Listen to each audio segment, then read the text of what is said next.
Johnny Hallyday comme rarement vous ne l'avez vu.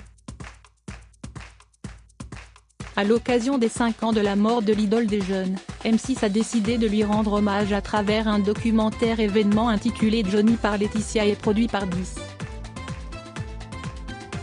Cette production, un programme très attendu, diffusé ce jeudi 8 décembre, durant lequel Laetitia Hallyday raconte l'homme de sa vie. Le regard d'une femme amoureuse, admirative, blessée aussi parfois.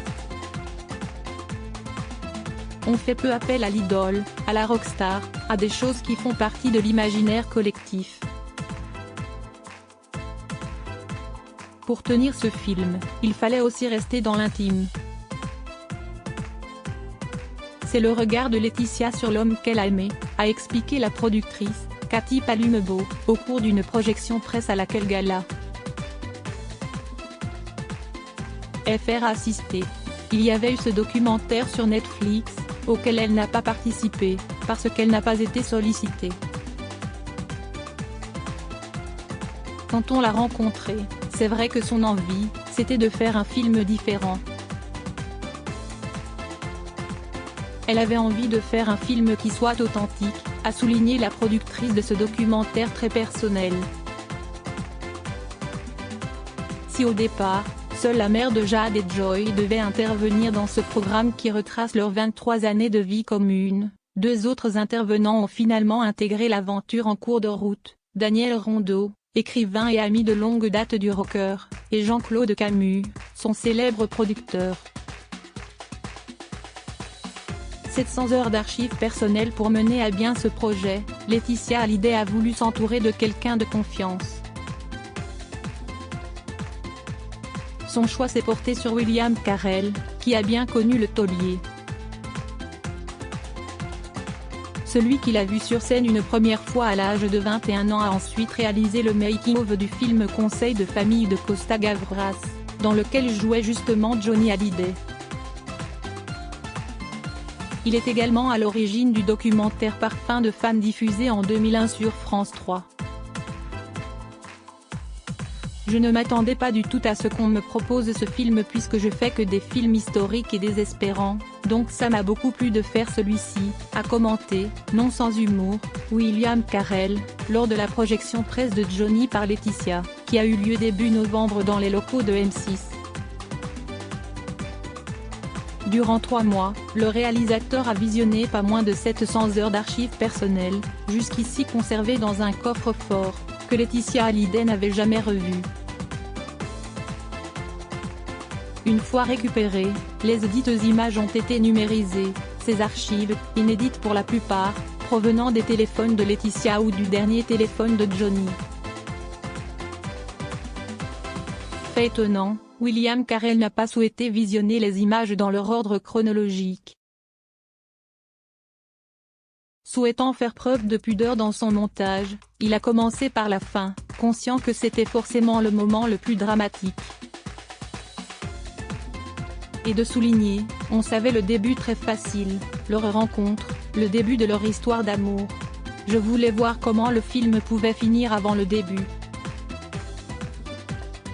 Au début du documentaire, il est en effet question de la rencontre fortuite entre Laetitia Boudou et Johnny Hallyday, qui n'aurait peut-être jamais eu lieu si la jeune femme n'avait pas accompagné son père lors d'une soirée à laquelle se trouvait également la star du rock.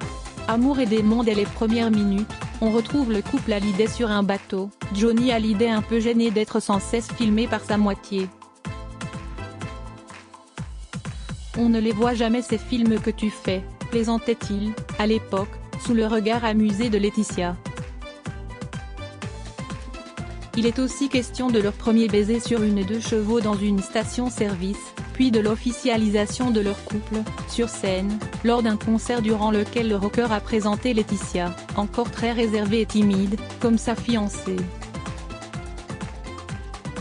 Dans Johnny par Laetitia, la veuve du rocker a aussi accepté d'aborder la facette plus sombre de l'homme qui a partagé sa vie pendant plus de 20 ans. La peur de l'échec après son show raté à Las Vegas, ses addictions aux drogues ou à l'alcool, mais aussi ses infidélités. Elle savait dès le départ que ça ne serait pas du tout un portrait complaisant, qu'on allait aborder aussi bien l'infidélité, que ces matins où il prenait de la cocaïne à l'aube ou quand il sombrait dans l'alcool. Elle n'a rien éludé, a confié William Carell. Elle avait envie d'être authentique, mais aussi que sa vérité soit entendue, a pour sa part expliqué la productrice Cathy Palumbo. L'homme derrière la star à travers ce documentaire, Laetitia Hallyday a aussi voulu humaniser l'artiste que tout le monde connaît. Face caméra, elle s'est confiée sur la difficulté du couple à avoir un enfant, sans oublier sa fausse couche à 5 mois de grossesse.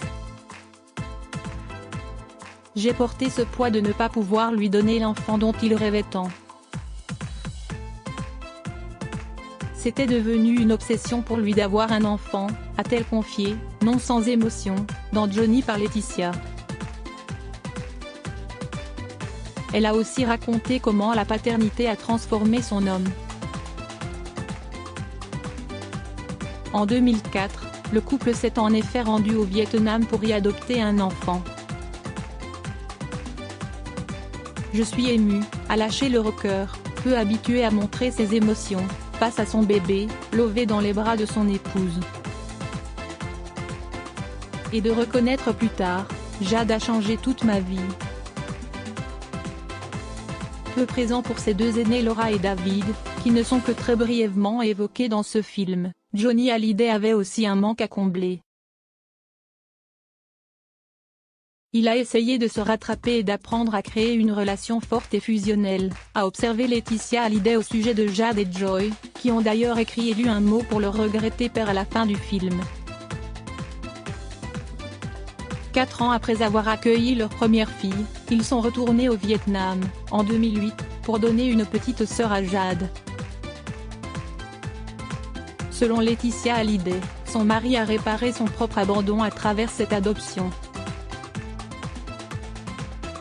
Comme une thérapie, un tournage chargé d'émotions pour Laetitia pour les besoins du tournage, William Carell et les équipes de 10. Cette production se sont rendues à Marne-la-Coquette à 2 reprises. Une première fois en décembre 2021, lorsque la maison des Hallyday était encore habitée, puis une seconde, les lieux étant cette fois vidés, en mars 2022. L'interview de Laetitia Hallyday, qui est le fil conducteur de ce documentaire, a été menée dans un lieu lourd de sens, le bureau où le rocker est mort. Lorsqu'elle a pénétré dans cette pièce chargée d'histoire et de souvenirs, la mère de Jade et Joy n'a pu retenir ses larmes, elle n'y était jamais retournée. Quand elle est rentrée dans ce bureau, qui avait été vidé pendant son absence, ça a été très compliqué. Il y a eu beaucoup d'émotions, et surtout le moment où elle est rentrée dans la pièce où elle s'est demandé si elle allait pouvoir y rester, a raconté la productrice Cathy Palumbo, qui a précisé que Laetitia tenait à ce que cette entrevue se déroule à Marne-la-Coquette. Et nulle part ailleurs. Lorsqu'elle a visionné le film une fois terminé, celle qui est désormais en couple avec Jalil Espera, une nouvelle fois, était envahie par l'émotion. Elle a été très émue et très étonnée de revoir des images qu'elle n'avait pas revues depuis longtemps. Elle ne s'est pas aimée à l'image, comme tout le monde, a glissé Cathy Palumbo lors de la projection presse. Je pense qu'elle a aimé, a de son côté réagi William Carell. Face aux journalistes, le réalisateur a tenu à souligner qu'il n'avait pas été censuré par la veuve du rocker.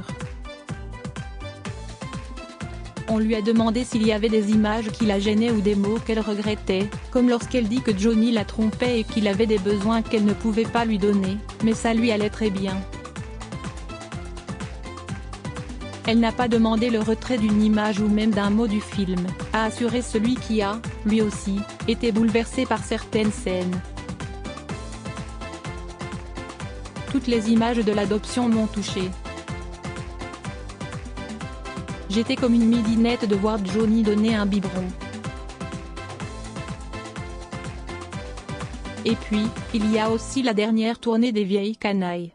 Loin de la femme influente et contrôle fric qui a souvent été dépeinte dans les médias, Laetitia Hallyday semble cette fois lâcher prise.